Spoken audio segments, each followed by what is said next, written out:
Hello students, good morning to all of you. Today we will discuss about next topic of measures of dispersals और last topic जो measure of dispersals हमारा chapter है उसका क्या चल रहा है अभी हमारा ये last topic measure of dispersals. Lorentz curve क्या है हमारा लास्ट टॉपिक है मेजर ऑफ डिस्पर्जन्स का जिसमें लॉरेंज कर्व है हम ये भी कहें लॉरेंज कर्व है मेनली किसमें होता है ग्राफिकल वे में हम इसको क्या करते हैं रिप्रेजेंट करते हैं किस वे में रिप्रेजेंट करते हैं इसको ग्राफिकल वे के अंदर कोई भी डाटा कोई इंफॉर्मेशन हमें देनी है जैसे अभी तक तो हमने क्या किया सबकी कैलकुलेशंस की थी न्यूमेरिकली वे बट ये न्यूमेरिकल डाटा को क्या किया जाता है रिप्रेजेंट किया जाता है किसमें इन ग्राफ के अंदर तो इसकी जो प्रोसेस है कंस्ट्रक्शन ऑफ लॉरेंज कर्व नाम ही इसका क्या है कर्व तो क्या करना है यहाँ पर कर्व ही बनने वाला है क्या बनने वाला है कर्व बनने वाला है तो यहाँ पर जो प्रोसेस होता है प्रोसेस क्या होती है कि जो भी आइटम्स गिवन होते हैं आइटम्स की सबसे पहले क्या किया जाता है उनको कॉम्युलेटिव फ्रीक्वेंसी मानी जाती है कॉम्युलेटिव फ्रीक्वेंसी होने के बाद फिर उसको एक परसेंटेज कन्वर्ट किया जाता है फिर ग्राफ के अंदर क्या किया जाएगा उसको प्रेजेंट किया जाएगा जैसे यहाँ इनकम है और नंबर ऑफ पर्सन्स है क्या है income and number of persons तो सबसे पहले हमने क्या लिया यहाँ पर इनकम लिए क्या लिए इनकम तो इनकम की डाटा क्या इनकी कॉम्युलेटिव क्या करना है इसको टोटल करना है 100 200 प्लस 100 300 900 94 94 13 13 and 5 18 13 5 18 ठीक है कितना है 100 200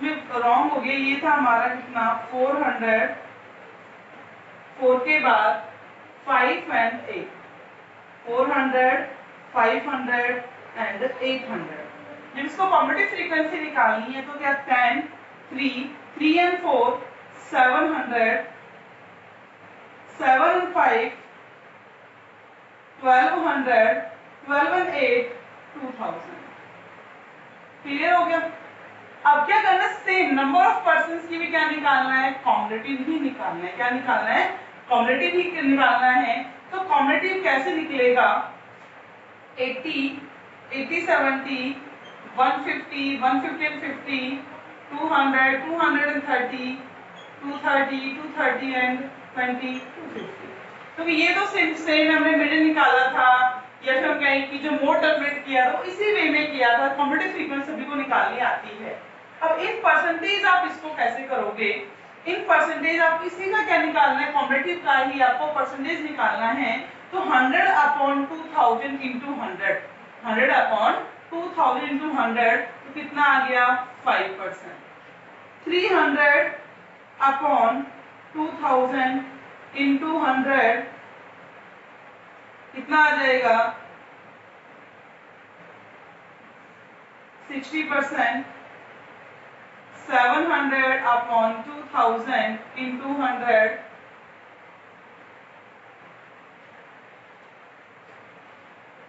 35% next 1200 upon 2000 into 100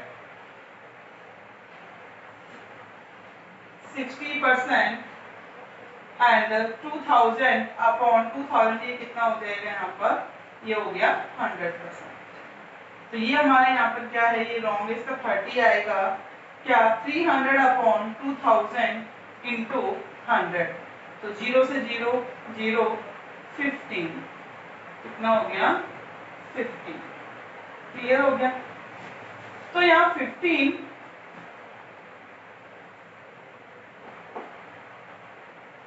अब क्या करना है इसको रफ कर दें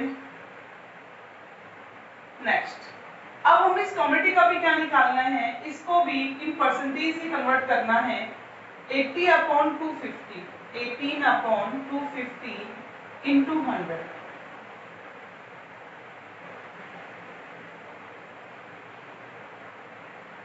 32% फिर 150 अपॉन 250 इंटू 100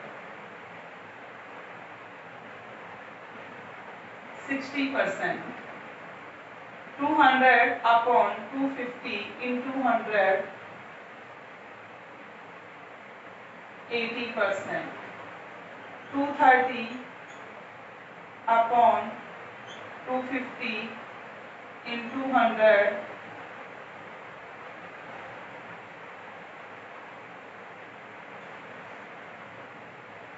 92% एंड ये 100%। क्लियर हो गया। हमने क्या किया है यहाँ पर, हमें इनकम गिवन थी, नंबर ऑफ पर्सन्स क्या थे गिवन थे, क्या थे, income and number of persons given थे। अब इसको इन लॉरेंज कर्व क्या करना, रिप्रेजेंट करना है। लॉरेंज कर्व के अंदर क्या करना है, इसको रिप्रेजेंट करना है। तो आप कैसे रिप्रेजेंट करोगे, तो आपको पहले क्या बनाना पड़ेगा, यहाँ पर ग्राफ, क्या बनाना पड़ेगा, एक ग्राफ, जहां पर देखो टोटल कितना 100 ही आना है, तो यहाँ पर इक्वल डिस्ट्रीब्यूशन हो जाता है। क्या होता है, equal distribution. OX axis and OY axis.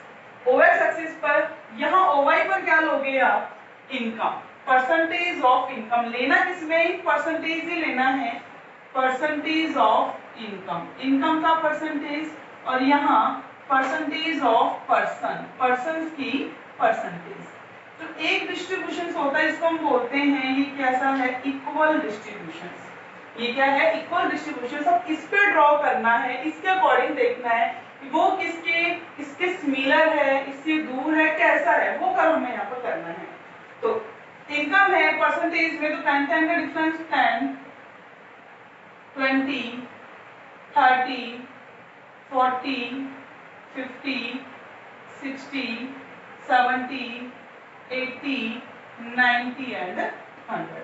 Same percentage of persons, 10 20 30 40 50 60 70 80 90 and 100। तो ये क्या है हमारा, लाइन है किसकी, इक्वल डिस्ट्रीब्यूशन की। ये लाइन किसकी है, इक्वल डिस्ट्रीब्यूशन, इक्वल डिस्ट्रीब्यूशन हो गया। अब लॉरेंज कर्व है, वो हमें क्या करना है, यहाँ पर ड्रॉ करना है। कौन सा कर्व, लॉरेंज कर्व। तो number of income, income in percentage हमें देखनी है, तो कितनी है यहाँ 5, इनकम कितनी है 5%। तो 5 पर नंबर ऑफ पर्सन्स कितने हैं 32, कितने 32, ये बन गया, यही है ना। तो यहां से चला ये, नेक्स्ट 15%, तो 15% ये हो गया मिड। यहाँ पर कितने हैं, हमारा कॉम्बिनेटिव कितना है, यहाँ पर इसका पर्सन्स का 60, कितना है 60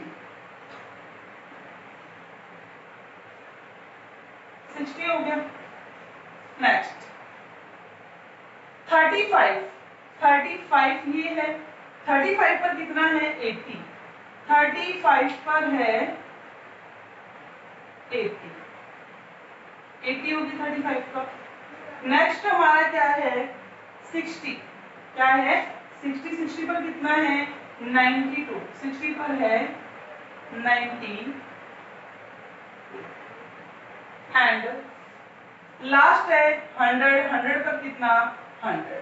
तो हम ये माने कि यहाँ पर कितना है, ये 100 है, कितना है 100। तो 100 पर 100 हो गया, यहाँ आ रहा है 100। तो ये कर्व,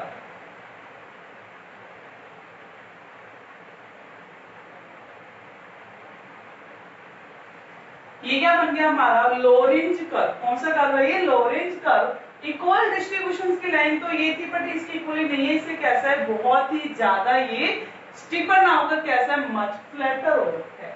कैसा कर्व है ये, मच फ्लैटर। तो लॉरेंज कर्व के अंदर जो इन्फॉर्मेशन आपको गिवन है, आपको वो इन्फॉर्मेशन केवल एक कर्व के अंदर क्या करनी है, वो शो करनी है। क्लियर हो गया। अभी हम इसका एक क्वेश्चन और देखते हैं, उसकी हेल्प से क्वेश्चन करते हैं।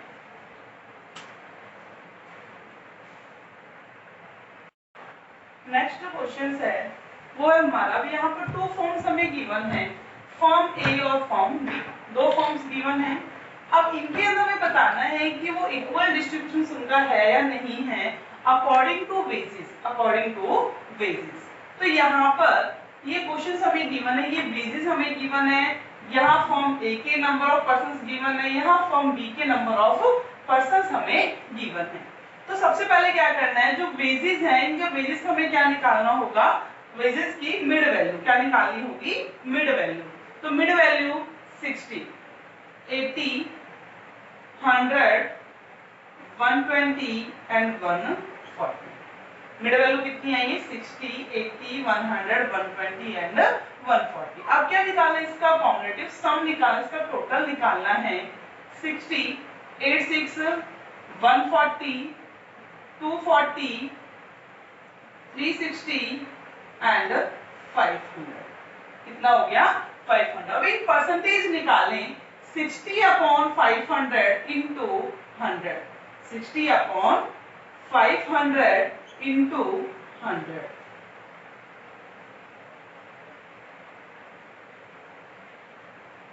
तो कितना आ जाएगा यहाँ पर 12%। कितना, 12%। 140 कब करना है हमें, 140 अपॉन 500 तो कितना होगा यहाँ 28, यहाँ 48, 72 इन परसेंटेज, इसमें है इन परसेंट के अंदर 500 का 100%। क्लियर हो गया। अब यहाँ नंबर ऑफ फॉर्म्स है, फॉर्म्स गिवन है बेसिस के अकॉर्डिंग, फॉर्म ए और फॉर्म बी, फॉर्म ए और फॉर्म बी। इसके अंदर हम कैसे कैलकुलेट करेंगे, तो वही सेम मेथड होगा, कॉम्बिनेटिव फ्रीक्वेंसी और परसेंटेज दोनों क्या करने होंगे, हमें यहाँ पर निकालने होंगे। तो सबसे पहले कॉम्बिनेटिव सम, इसका कॉम्बिनेटिव सम क्या होगा, 20, 20 प्लस 15, 35, 35 प्लस 20, 55, 55 प्लस 25, 80, 80 प्लस 20, 100। अब इन परसेंटेज ऑफ कॉम्बिनेटिव सम, जो कॉम्बिनेटिव सम है उसको इन परसेंटेज निकालना है। तो 20 अपॉन 100 इंटू 100, 20 अपॉन 100 कितना हो गया 20%। 35 upon 100, 35 upon 100 into 100, 35, 55, 80 and 100 same आएगा ये। तो अब यहाँ है नंबर ऑफ फॉर्म बी, इसका भी कॉम्बिनेटिव सम हमें निकालना है। तो 150 plus 100, 250, 250 plus 90, 340, 340 plus 110, 450, 450 plus 550, 500। In percentage अब इसको भी निकालो, इन परसेंटेज क्या आएगा 150 अपॉन 500 इंटू 100 इंटू 100 तो 30%, 50%, फिर 5 6 जा 30 and 5 8 जा 40, 5 9 जा 45 and 100%। यहाँ क्या करना है, जो भी आपको डेटास गिवन है सभी डेटास की कॉम्बिनेटिव सम निकालना है पहले, कॉम्बिनेटिव सम निकालने के बाद इन परसेंटेज उसको बताना है। और ध्यान रखना, जो भी आपको एक्स सीरीज के जो डेटा है, एक्स सीरीज को हमेशा ही कहाँ मानना है, ओ वाई एक्सिस पर। हमेशा हम क्या करते थे कि जो एक्स सीरीज हमें गिवन थी, एक्चुअल जो डेटा गिवन होते थे हम उसको ओ एक्स एक्सिस पर लिखते थे, बट यहाँ कहाँ लिखने हैं वो ओ वाई एक्सिस पर। क्लियर हो गया। अब हम क्या करें, यहाँ पर एक लोरेंज कर्व है उसको कंस्ट्रक्ट करें, इसको लोरेंज कर्व। तो लोरेंज कर्व कैसे यहाँ पर करेंगे हम,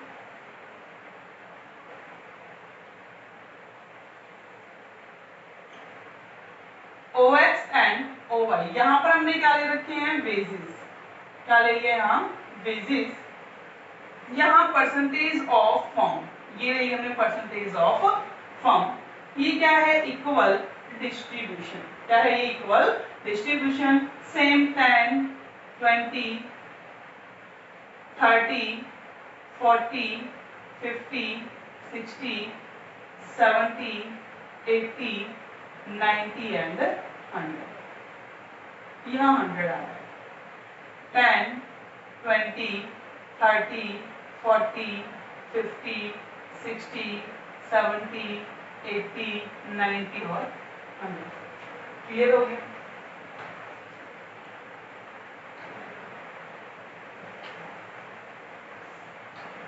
इक्वल डिस्ट्रीब्यूशन। अब हमें क्या करना है यहाँ पर, ये देखना अकॉर्डिंग टू वेजेस। यहाँ पर कितना परसेंट है, 12%। किसमें, वेजेस में। वेजेस में 12%, तो नंबर ऑफ फॉर्म, पहले हम 1 by 1 लेते हैं फॉर्म ए। तो फॉर्म ए का कितना है 20%, तो 12 पर कितना है 20, 12 पर कितना है ये 20%। नेक्स्ट 28 पर कितना है 35, 28 पर कितना है 35, 35। नेक्स्ट है 48 पर कितना है 55, 48 पर कितना है 55, 48,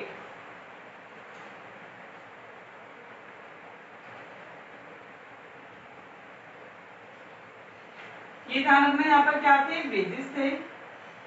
10, 20, 30, 40, 50, 60, 70, 80, 90 और 100।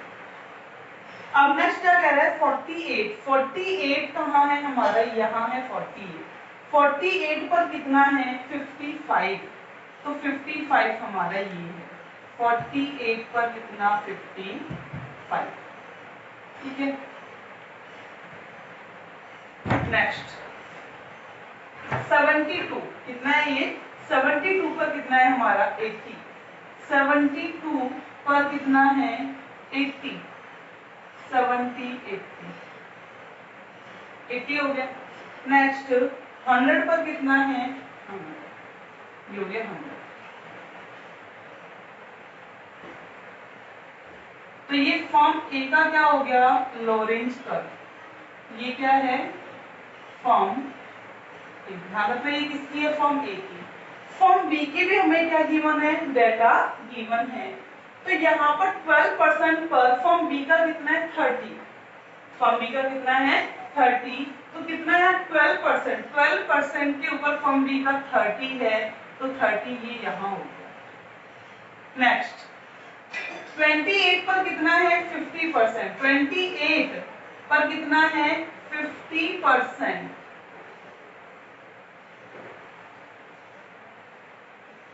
50। नेक्स्ट 48 पर 68, 48 पर 68, यहाँ क्या है ये 68 है, ठीक है। नेक्स्ट 72, 72 पर कितना है 90, 72 पर कितना है यहाँ 90 और 100। तो चाहे लॉरेंज कर्व, देखो लॉरेंज कर्व हमें दोनों बनाने हैं, तो लॉरेंज कर्व के अंदर क्या शो हो रहा है, ये कर्व किस चीज को शो कर रहे हैं कि जो फॉर्म बी है ये किसका है, फॉर्म बी का लॉरेंज कर्व। देखो फॉर्म ए का लॉरेंज कर्व तो कौन सा है हमारा, जो बिल्कुल किसके नजदीक है, इक्वल डिस्ट्रीब्यूशंस के। और फॉर्म बी का कैसा है, जो बहुत ज्यादा दूर है किसके, इक्वल डिस्ट्रीब्यूशंस के। तो इससे ऑब्जर्व हम क्या कर पा रहे हैं, जो फॉर्म बी है उसके अंदर बहुत ज्यादा क्या है, अनइक्वल डिस्ट्रीब्यूशंस ऑफ इनकम। क्या है, अनइक्वल डिस्ट्रीब्यूशन ऑफ इनकम, जबकि फॉर्म ए के अंदर क्या है, equal distribution of income. Form A क्या कर रही है, ट्राई कर रही है कि सभी लोगों को क्या मिले, इक्वल मिले इनकम। बट फॉर्म बी के अंदर तो बहुत ज्यादा डिफरेंस है, एक बंदा 30% ले रहा है, दूसरा कितना ले रहा है 90, जबकि फॉर्म ए के अंदर ये डिफरेंस नहीं है, कम से कम डिफरेंस। मतलब जो इक्वल डिस्ट्रीब्यूशन से स्टीपर कौन सा है, फॉर्म ए, और फ्लैटर से मतलब कि दूर कौन सा है, फार कौन सा है, फॉर्म बी का। तो मेनली हम इसका यूज किस में करते हैं, एप्लीकेबल कहाँ होता है लॉरेंज कर्व, हम इसको क्यों पढ़ते हैं, इसको पढ़ने का मेन कारण होता है जैसे कि distributions of income, distributions of profit, distributions of productions. मतलब इस टाइप अगर हमें क्या देखना हो, प्रोडक्शंस का डिस्ट्रीब्यूशंस हो, इनकम का डिस्ट्रीब्यूशंस हो, सैलरी का डिस्ट्रीब्यूशंस हो, या सप्लाई का डिस्ट्रीब्यूशन, मतलब किसी भी चीज का जो डिस्ट्रीब्यूशंस है, उस डिस्ट्रीब्यूशंस की स्टडी करने के लिए हम किसका यूज करते हैं, लॉरेंज कर्व का यूज करते हैं। तो आज ही हमारा चैप्टर कंप्लीट हो गया। अब इसके जितने भी एक्सरसाइज के क्वेश्चंस हैं वो सारे क्वेश्चंस आपको करने हैं, और जो भी प्रॉब्लम्स होती है वो प्रॉब्लम्स मेरे पर्सनल व्हाट्सएप नंबर के ऊपर मुझे शेयर करनी है।